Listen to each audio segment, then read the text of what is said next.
सुप्रभात। यह संसार दुखों का घर है। समय समय पर अनेक महापुरुष, गुरु, पीर, पैगंबर इन दुखों से पार पाने के लिए अनेक शिक्षाएं देते रहे हैं। आज मैं सारांश और मेरी सहपाठिन श्वेता 10वीं कक्षा के छात्र उन्हीं महापुरुषों में से एक ऐसे महापुरुष के जीवन और उनकी शिक्षाओं के बारे में बताने जा रहे हैं, जिन्होंने इन दुखों से पार पाने के लिए घर बार त्याग दिया, और वे थे महात्मा बुद्ध जी।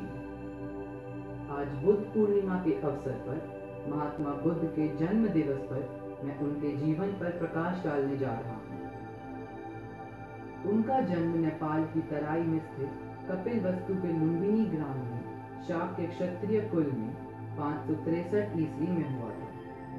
इनका बचपन का नाम था सिद्धार्थ। इनकी माता का नाम महामाया था तथा पिता का नाम शुद्धोधन था। माता की मृत्यु के बाद इनका पालन पोषण इनकी मौसी प्रजापति गौतमी ने किया। इनका विवाह यशोधरा से हुआ। सिद्धार्थ से यशोधरा को एक पुत्र उत्पन्न हुआ जिसका नाम था राहुल। महात्मा बुद्ध को यद्यपि अति सुंदर महलों में रखा गया, किंतु उनका मन बाहरी संसार को देखने के लिए व्याकुल रहता था। एक दिन महात्मा बुद्ध अपने सारथी को लेकर राजमहल से बाहर निकले। रास्ते में उन्हें एक वृद्ध, एक रोगी, एक अर्थी तथा एक साधु दिखे। मानव जीवन के इन दृश्यों को देखकर सिद्धार्थ का मन विचलित हो गया। उन्होंने ये जान लिया कि संसार दुखों का घर है। अतः सिद्धार्थ ने घर त्यागने का निश्चय किया तथा एक रात अपनी पत्नी तथा पुत्र को सोते हुए छोड़कर सत्य की खोज में निकल पड़े। उस समय सिद्धार्थ की उम्र 29 वर्ष की थी।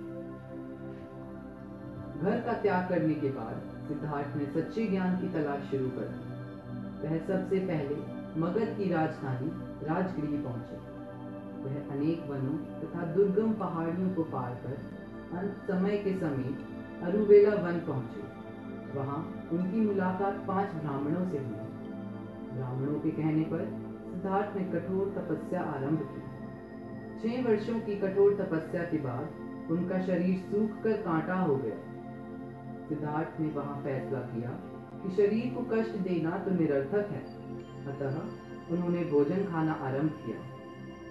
सिद्धार्थ ने निरंजना नदी के निकट पीपल के वृक्ष के नीचे समाधि लगा ली और यह प्रण किया कि जब तक उन्हें ज्ञान प्राप्त नहीं होगा वे वहां से नहीं उठेंगे। 8वें दिन वैशाख की पूर्णिमा को सिद्धार्थ को सच्चे ज्ञान की प्राप्ति हुई। जिस वृक्ष के नीचे महात्मा बुद्ध को ज्ञान प्राप्त हुआ उसे महाबोधि वृक्ष तथा उस स्थान को बौद्ध गया कहा जाने लगा। महात्मा बुद्ध ने अपने उपदेशों द्वारा भटकी हुई मानवता को ज्ञान का मार्ग दिखाया। अपने जीवन काल के अंतिम समय महात्मा बुद्ध कुशीनगर पहुंचे। यहाँ 80 वर्ष की आयु में 487 ईस्वी पूर्व वैशाखी पूर्णिमा को उन्होंने अपना शरीर त्याग किया। इस घटना को बौद्ध धर्म में महापरिनिर्वाण कहा जाता है। अब मेरी मित्र महात्मा बुद्ध की शिक्षाओं पर प्रकाश डालेंगी कि कैसे उनकी शिक्षाएं हमारे जीवन में हमारा मार्गदर्शन करती हैं। धन्यवाद। सुप्रभात। मैं श्वेता 10वीं ए की छात्रा आप सभी को महात्मा बुद्ध के 4 आर्य सत्यों के बारे में जानकारी देने जा रही हूँ। बौद्ध धर्म भारत के श्रमण परंपरा से निकला धर्म और दर्शन है। ईसाई और इस्लाम धर्म से पहले बौद्ध धर्म का विकास हुआ। इस धर्म को मानने वाले ज्यादातर चीन, Japan, Korea, Thailand, Cambodia, Sri Lanka, Nepal, Bhutan तथा भारत जैसे कई देशों में रहते हैं। बौद्ध धर्म के संस्थापक गौतम बुद्ध को एशिया का ज्योतिपुंज कहा जाता है। बौद्ध धर्म के अनुयायी 2 भागों में विभाजित थे। पहला, भिक्षुक। बौद्ध धर्म के प्रचार के लिए जिन लोगों ने संन्यास लिया उन्हें भिक्षुक कहा जाता है। दूसरा, उपासक। गृहस्थ जीवन बिताते हुए बौद्ध धर्म को अपनाने वालों को उपासक कहा जाता है। आइए अब मैं आपको महात्मा बुद्ध की शिक्षाओं से परिचित करवाती हूँ। महात्मा बुद्ध ने सर्वप्रथम 4 आर्य सत्यों के संबंध में बताया। महात्मा बुद्ध के अनुसार मानव जीवन दुखों से परिपूर्ण है।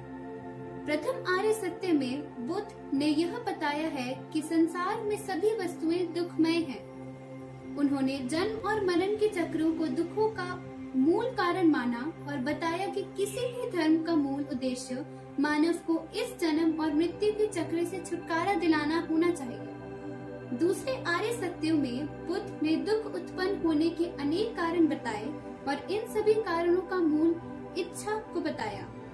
तीसरे आर्य सत्य के अनुसार दुख निरोध के लिए इच्छा का त्याग आवश्यक है। संसारों में प्रिय लगने वाली वस्तुओं की इच्छा को त्यागना ही दुख निरोध के मार्ग की ओर ले जाता है। चौथे आर्य सत्य में बुद्ध ने दुख निरोध के मार्ग को बताया है। यहाँ बुद्ध ने अष्ट मार्ग को इस हेतु उपयुक्त बताया है। अब कक्षा 8वीं की छात्रा अष्टांगिक मार्गों के बारे में जानकारी देगी। धन्यवाद।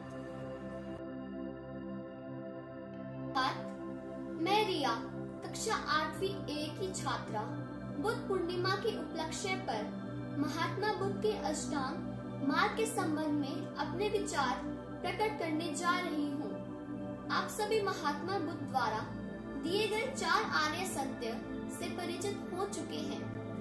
सांसारिक दुखों से मुक्ति के लिए बुद्ध ने अष्टांगिक की बात कही है। ये साधन है। पहला, सम्यक दृष्टि। इसे सही दृष्टि कह सकते हैं। इसका अर्थ है हम जीवन के सुख दुख का सही अवलोकन करें। दूसरा, सम्यक संकल्प। यदि जीवन से छुटकारा पाना हो तो दृढ़ निश्चय कर लें कि आर्य मार्ग पर चलना है। तीसरा, सम्यक वाक। जीवन में वाणी की पवित्रता आवश्यक है, क्योंकि यदि वाणी की पवित्रता नहीं तो दुख निर्मित होने में ज्यादा समय नहीं लगता। चौथा, सम्यक कर्मांत। कर्म चक्र से छूटने के लिए आचरण की शुद्धता जरूरी है। आचरण की शुद्धता क्रोध द्वेष का त्याग करने से होगा। पांचवा, सम्यक आजीव। न्यायपूर्ण जीविका कमाना आवश्यक है। किसी का हक मारकर अन्यायपूर्ण तरीके से जीविका कमाना अनुचित है। छठा, सम्यक व्यायाम। यदि जीवन में शुभ की कामना करते हैं तो हमें निरंतर प्रयास करते रहना चाहिए। सातवां, सम्यक स्मृति। मन में एकाग्रता का भाव तभी आता है जब हम शारीरिक तथा मानसिक भोग विलास की वस्तुओं से दूर रहते हैं। एकाग्रता से विचार स्थिर तथा स्मृति प्रकट होती है। आठवां, सम्यक समाधि। उपरोक्त 7 मार्गों के अभ्यास से मन की एकाग्रता से मन की स्थिरता उत्पन्न होती है, जो समाधि हेतु आवश्यक है। यह समाधि धर्म के समुद्र में लगाई हुई छलांग है। महात्मा बुद्ध के जीवन तथा शिक्षाओं से हमें संदेश मिलता है कि संयम, सत्य, अहिंसा का पालन सफल जीवन हेतु आवश्यक है। वर्तमान समय में हमारा देश एक महामारी से जूझ रहा है। ऐसे समय में हमें आज अनेक महापुरुषों के मार्गदर्शन को अपनाकर संयम से काम लेना है और इस महामारी का डटकर सामना करना है।